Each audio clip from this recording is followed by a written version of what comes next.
नमस्कार class 11th बच्चों, आपको मैं पढ़ा रही थी आपको कौन सा पाठ? चंपा काले काले अक्षर नहीं चीनती। चंपा काले काले अक्षर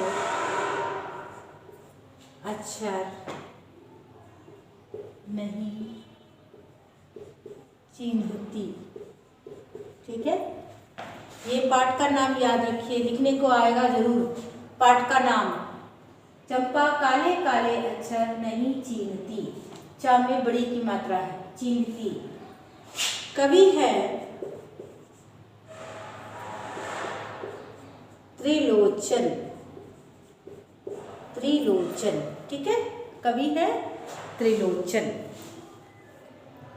मैंने आपको इसमें 2 पद्यांश पढ़ा दिए थे।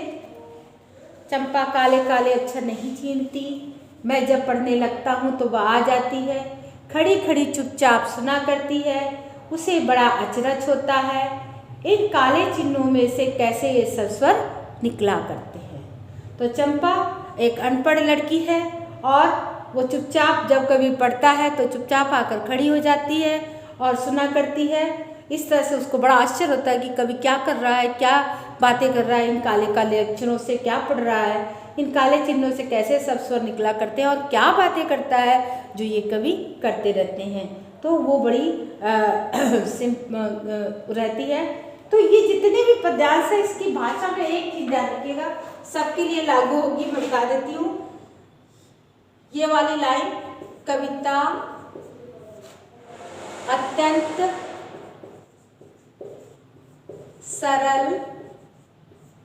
सरल तथा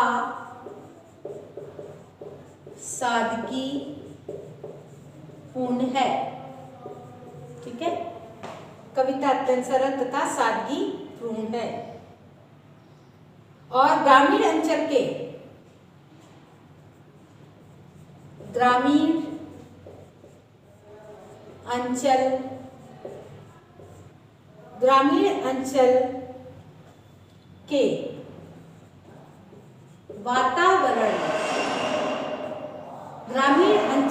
वातावरण को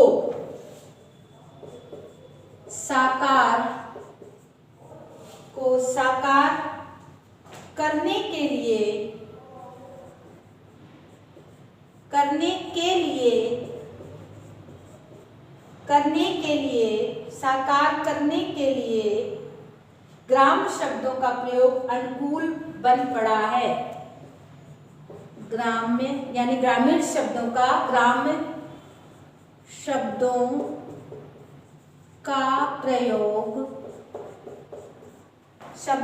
प्रयोग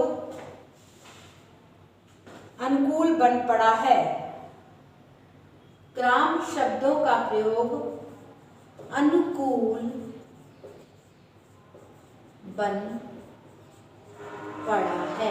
ठीक है, ये है, ये कोई भी कविता, जिस कविता में कोई भी कविता का अंश आता है तो आप इसको लिखने में कोई कोताही ना करें, इसमें कोई संशय ना करें। मेरा कहने का मतलब है, एक चीज और बता दूं कि जो काव्य आप पढ़ रहे हो उसके अंदर क्या है वो आपको जरूर बताना है।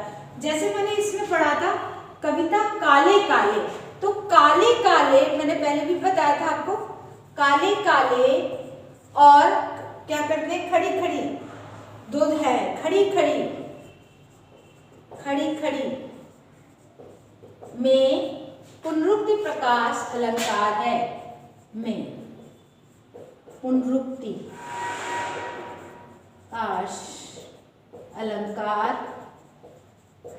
है, तो ये काव्य में है, अनुप्रास अलंकार है, जो भी है वो आपको उस काव्य में जो है वो आपको बताना है। ये चीज़ है, लेकिन कुछ चीज़ें ऐसी हैं जो आपको सभी काव्य, जो भी कविता के अंदर है वो आप लिख सकते हैं। जैसे ये कहा गया है, क्वेश्चन आ सकता है कि चंपा किस चीज़ से आश्चर्य होता है, तो वो अगर इसी वाले काव्यांश में आएगा, इस वाले में नहीं आएगा, तो इस चीज़ का भी आपको ध्यान रखना है। ठीक है।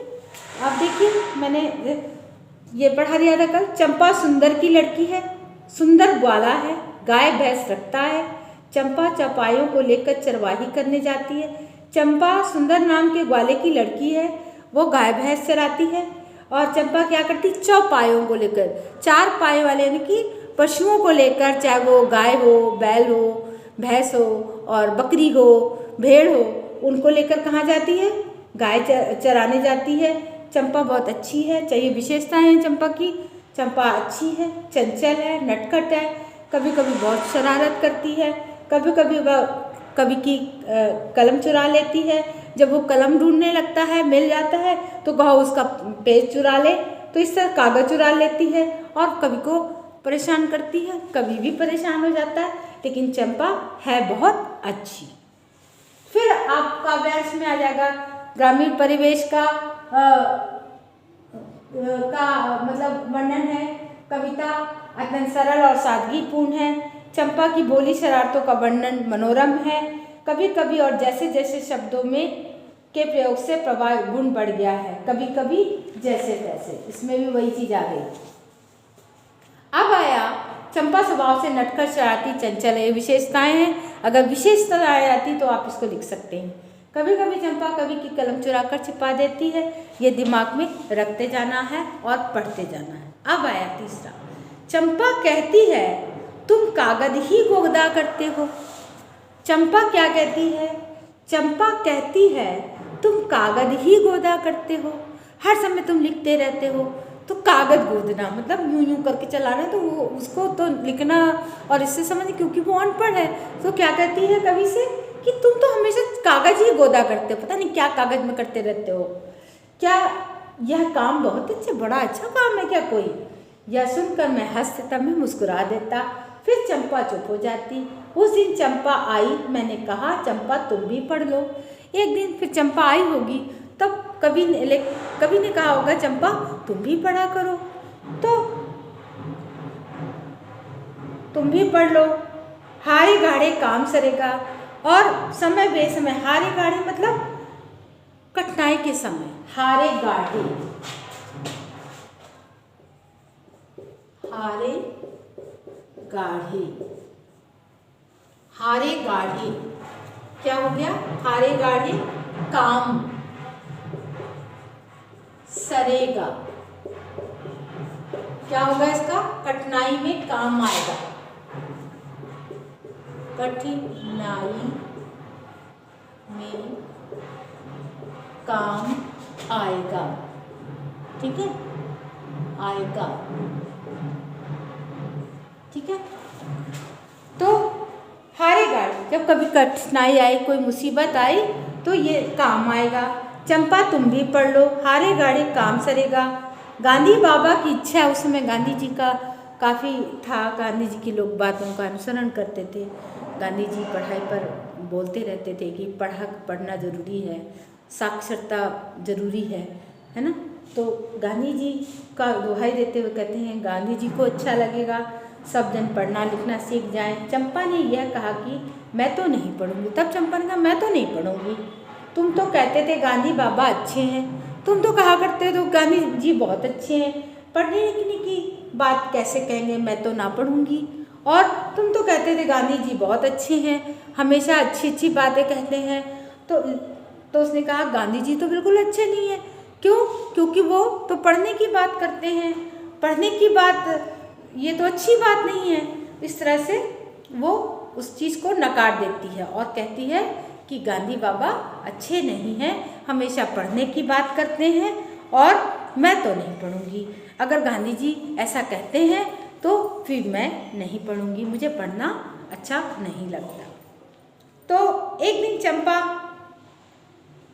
फिर वही आ जाएगा, कागज सरना जैसे काम है और कागज गोदना, गाढ़े काम सरना जैसे ग्रामीण परिवेश शब्दों का उपयोग किया गया है। संवादों के कारण कविता सजीव बन पड़ी है। कागज गोदना में चंपा की खींच मुखर हो उठी है। अभिव्यक्ति एकदम सरल, स्वाभाविक और सादगीपूर्ण है।